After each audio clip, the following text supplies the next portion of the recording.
Since 2008, demand for agricultural land in developing countries has increased sharply, and such land has become a more attractive asset class. Investment in agriculture is one of the keys to reducing food insecurity and poverty.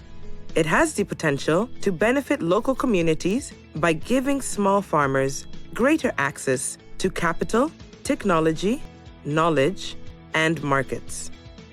It can also deliver macroeconomic benefits, such as an increased economic growth and agricultural production. However, all too often, agricultural investment projects have harmed local people by causing them to lose rights and access to their land and other natural resources. In such cases, investors have experienced significant legal, financial, operational, and reputational harm. In many developing countries, land-based investments can be very risky, in part because of weak governance of land rights. In these settings, land is often governed by customary rights, which, while socially recognized and applied, may not be written or formally recognized by the law. A framework that can help investors cope with these risks is set forth in the Voluntary Guidelines on the Responsible Governance of Tenure of Land, Fisheries, and Forests in the Context of National Food Security, the VGGT. They were created to help all nations improve their governance of tenure and were unanimously endorsed by the UN Committee on World Food Security in May 2012.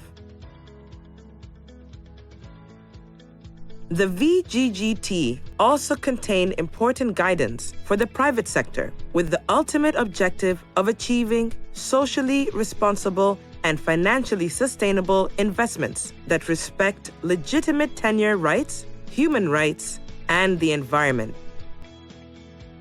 Managing risk of a land-based investment, according to the VGGT, requires you, as a responsible investor, to consider project models that do not involve the transfer of land rights from local people, conduct robust due diligence to assess the potential impact of your investment, engage in ongoing consultations with local stakeholders through an inclusive and participatory process, and create effective monitoring and grievance mechanisms. By following these practices, you can reduce your investment risk. This will also increase the likelihood of positive financial returns and benefits to you and to the affected local community.